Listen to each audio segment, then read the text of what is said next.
Hello, my name is Rich Howard, owner of Architectural Builder Supply, and this video is to bring you a closer look at the Pemko 4131DPKL dark bronze anodized aluminum automatic door bottom with a Pemko Prene insert. That is Pemko's proprietary seal material, which is very robust and durable. This is a surface or semi-mortise mount sort of unit. And automatic door bottoms are really neat, and they are unique and elegant, and they perform a very good job, and I'd like to talk about it now with you. So first of all, Pemko is a full-line manufacturer of all things weather stripping related, and specifically automatic door bottoms. They have a full complement of material for different applications like surface mount, semi-mortise mount, full mortise, all colors, all typical commercial colors, different seal material. They have items with low closing force. They have items intended specifically for sound attenuation applications. The 4131 that I have here specifically is more of a garden variety, regular sort of material that's going to fit most applications for standard duty sort of installations. This is a really great item to select and choose. It's available in several different lengths on the website as well. So length isn't a problem. If you have need for a custom length, by all means order the next longest piece or pieces and indicate in the comment field what length you'd like for us to cut the material back to. The reasoning is you don't want to have to cut this in the field, or maybe you do, maybe it's no problem, but the factory's going to manufacture this to order and therefore cut the pieces to length. So why not just give them the actual length that you need? Obviously, talking about lengths, obviously you're going to be installing this only on the push side of the door. Maybe that's not obvious, but this is mounted on the push side of the door only. And what I would do is I would close the door. I would stand on the push side. I'd close the door.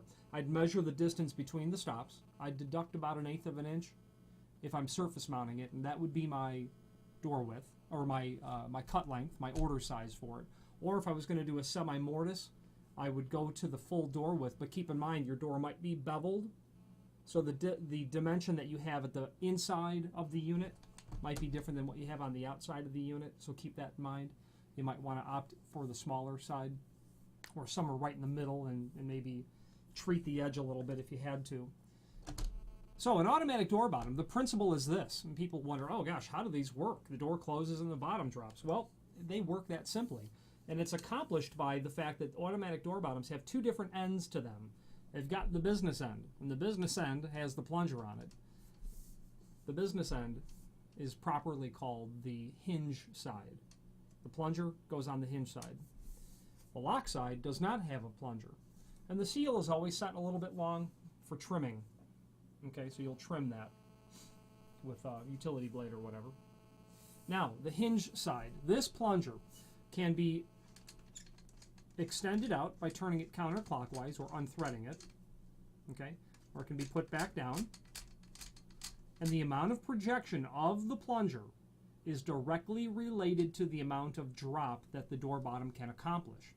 So, for purposes of this demonstration, I'm going to let it stick out a good 1/2 inch.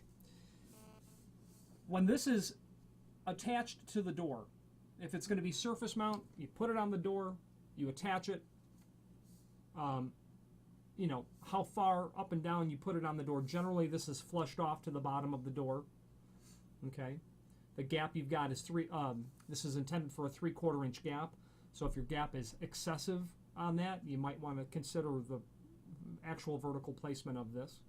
You might want to drop it a little bit, but you want to be sure that it's not going to hit anything, that sort of situation. It needs to still close over your sill. So once you get this attached to the door,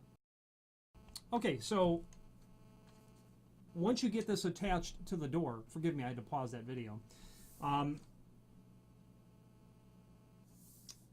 Again, this goes on the hinge side. Draw this out to about the whatever dimension that you see here. And as you close the door, this is free of the jam. Pardon me, when the door is open, this is free of the jam. Okay, so imagine that this door is going to swing like a left hand. If you are on the push side, it will swing open like this. And what that does is it allows this plunger to become free of the jam. But when you go back to close it, if you use your imagination, this is going to come in contact with the face of the jam. This has nowhere to go but in. And what happens when this goes in is this. That bottom drops down. And all I'm doing here is I'm depressing with my finger the unit. The 4131, I believe, is considered a low closing force action. We don't have it. We don't apparently have it listed that way, but I believe that it is. A lot of door bottoms are all but impossible to depress with your finger. Low closing force ones are much easier, and low closing force models are nice because if you've got a door closer, it'll compromise the door closer's ability to close the door if this takes less resistance. So as the plunger goes in, because it's making contact, it comes out like this, and that's normal. But it would come out like this only when it's not attached to the door. Think of an actual application where if my thumb is going to present itself as the sill, and you press that plunger, the sill will come in contact with the floor first, allowing it to drop down more evenly. Okay, if I'm restricting how far it can come down with my thumb. So door closes, the bottom drops like this and then comes down, somewhat like a guillotine, I suppose, contouring itself to maybe a sill that's not level, not wavy, but just something that's not level, and that's a great advantage to automatic door bottoms as well. And that's how they work. The amount that this projects out is related to how far it's going to push down, and it does so because the plunger is connected to a flat spring.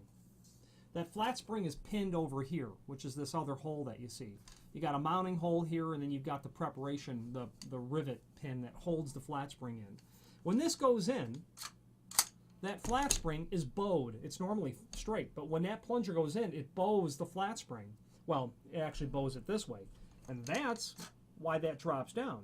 If I drew this out even further, you could probably see part of the assembly of the spring, and you can see in the edge of there when you look at it where that spring assembly is. You can't in the video, obviously. So it goes without saying that you can trim this, but don't get too close to that pin that holds the flat spring. You got about typically 2 inches of what you can trim, and that's certainly no problem in order for you to do that. That is the concept of automatic door bottoms. Now, they're very elegant, in my opinion, because, well, they do all the work. You just close the door and you're sealed. They're elegant also because it's unlike a door sweep or a door bottom that might drag across the floor, wood floor, carpet, whatever you have, deteriorating prematurely the effectiveness of the door bottom. This just drops. It doesn't slide across anything so that it can be ground down. It just seals in a dropping sort of situation. It has a small amount of lateral movement, but a couple of degrees at the most, at the very most. And they're elegant in the sense that they're very effective. So they can handle a thick flooring condition on the inside. They can handle a situation where you don't want to drag something across the floor. You can get these in a mortise mount where they're all but invisible. So that makes it nice as well.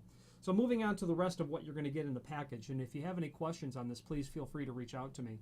Pemko is a full-line manufacturer of these, as I've said, so I'm sure they have something to suit. This sticker is there telling you, please do not cut this end. If you were to cut this end, don't cut the plunger end. Only cut the lock side. Okay. Obviously, you've got exposed ends here, whether it's surface or semi-mortise. You've got 2 end caps. Okay, this is the plunger side, obviously. You've got tiny little screws that hold them on. There's 2 more here than you need. I'm not sure why. They are going to run into the extrusion preparation here and here, right at the tip of my finger. Okay. Now, also, you're going to get what looks like a number 10 undercut flathead wood screw. That is for you to countersink and attach to your wood frame, meaning when the plunger comes in contact with your frame, over time, it's going to make a divot there. You want the plunger to come in contact with the head of this screw so that your wood frame is intact. Okay. You're going to also get all of your mounting screws. This model here requires 3 mounting screws and a complementary finish. Those are going to go through the body into the door, is the bottom line. That's how that works. I personally really love automatic door bottoms. There's just something about them that says smart to me. People buy these for the intended, application of weathering a door, weather sealing a door. They are semi-effective at sound attenuation just in general. Guys that have home or amateur recording studios and will not invest thousands of dollars into actual sound transmission control products, those products that are rated for doing that job. Get a lot of bang for their buck out of a little item like this. The only complaint that I have heard about these, and if I've sold 50,000 of these, I've heard this complaint twice, is that when you open the door, you hear that snap. And not all models are like that, because some of them have a rubberized or felt buffer between that extrusion when it snaps back up. But some people said, oh, that's so loud, that's offensive to my ears. And sure, you can hear it, and that is something that you might want to consider looking at a model that specifically helps attenuate that clapping sound every time you open the door. To me personally, it's a non-issue, but that's a subjective call. I'm a big fan of these, as I've said multiple times. If you have any questions on installation, adjustment, mortising the door for it, I've done all that stuff, so please feel free to reach out to me. I'd be happy to help you. Pemko is a full-line manufacturer of this material and everything else commercial weather stripping related. Perimeter gasketing, thresholds, stainless steel, architectural bronze, a full line of residential weather stripping as well. If it's weather stripping, Pemko is pretty much going to have you covered. If you have any questions on this or any other Pemko product, please feel free to reach out to us. Thank you.